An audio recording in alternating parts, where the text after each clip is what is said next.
Diver panics when seal won't let go, then looks up and sees why.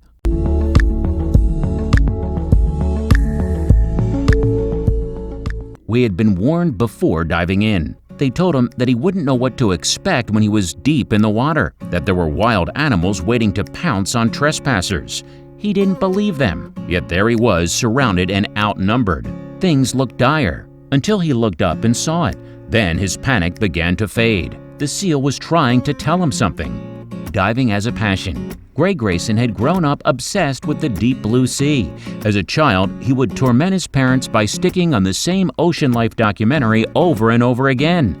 "I'm going to be a marine biologist," Gary would say. While that didn't pan out for the adult Gary, he had the next best thing. Diving was a rewarding and enriching hobby for him, and he had a special trip coming up, the Isles of Scilly. As a 40th birthday surprise present, Gary's friends booked a scuba vacation in the Isles of Scilly. Gary had no shortage of diving experience. He had dived around the world, from Mexico to Cuba, encountering giant manta rays and other creatures along the way. But there was a special reason he wanted to visit these waters off the coast of Cornwall. Underwater secrets. Gary was a treasure hunter of sorts. He believed that there were unclaimed goods at the bottom of the ocean begging to be discovered. The Isles of Scilly were said to have shipwrecked jewels hidden on the seabed, but they were also believed to have things that you would not want to discover. Gary had heard tales but didn't know how true they were. The tales spoke of creatures, the unpleasant, almost mythical kind. Deep-sea creatures. You don't need David Attenborough to know that the creatures at the bottom of the sea look scary. Being derived of light will do weird things to an organism. Tales of a giant squid with arms so long that it bordered on the ridiculous were common around the Isle of Scilly. But these were tall tales. What Gary feared was meeting a creature that could be found in the clear water. Global warming migrations. A more pressing concern for Gary than mythical creatures was the very real and very big fish that have migrated due to the effects of global warming. New research shows different shark breeds could head to waters around England to combat rising ocean temperatures. Gary knew of one animal that had been legitimately spotted in these waters, one with lots of teeth. Thresher sharks. Different sharks have been spotted in the waters off the Isles of Scilly. Porbeagle and thresher sharks were among them. While these rarely pose threats to humans, there was an account of a fisherman being decapitated by a tail swipe. This worried Gary, and he knew he would need to be careful. He didn't want to end up on the list of people who have gone missing in those waters. He had to make sure to pack one thing: scuba diving. After making sure he had fins and ticking every other required item from his checklist, Gary joined his pals for a scuba session. The waters were clear and they allowed them to see the contents of the sea. They saw reefs and colorful coral. They saw wrecks and ruins from a bygone era. The experience was a fun and illuminating one. That was until visitors showed up. Then it became something different. Seal visit. Gary saw the shadow before he saw what cast it.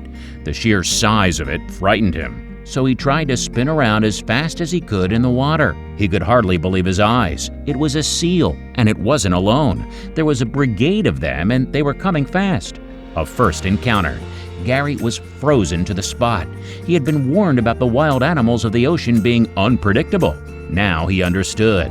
These seals had come from nowhere. Now they were surrounded. And although the seals had sweet faces and calm expressions, Gary knew that their mood would change in a heartbeat. We're in their territory now, Gary thought, but then his panic melted away. The seals wanted to show him something. They were pups. Seals can be very heavy creatures, weighing up to 450 pounds. However, Gary noticed that these seals were smaller than usual. The reason? They were pups. And a blind man could tell from their behavior that they were pups. They wanted to show Gary that they were playful. Although Gary was thrilled on the inside, he didn't want to show it on the outside. He wondered how far the mother could be if the pups were here. Then he got his answer.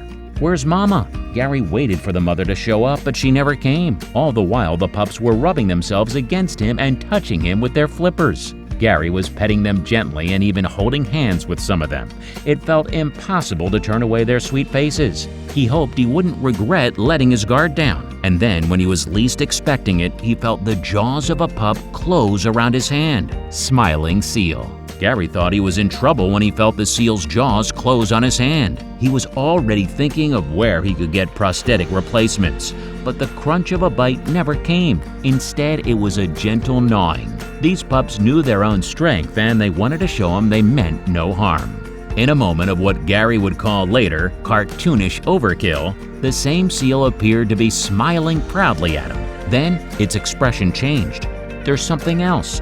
The seal pulled away from Gary. The smile dropped. It was as though the seal had been sent for a greater mission and was now remembering it. He took Gary by the hand and appeared to motion for him to follow. Gary wanted to know what it was that the seal wanted to show him. Belly rubs.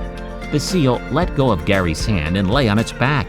Wow, he thought to himself, these guys really are the dogs of the sea. He knew what the seal wanted before they parted. No further communication was required. Gary obligingly rubbed the seal's belly and threw in a few chin scratches for good measure. It was the least he could do for such a good boy.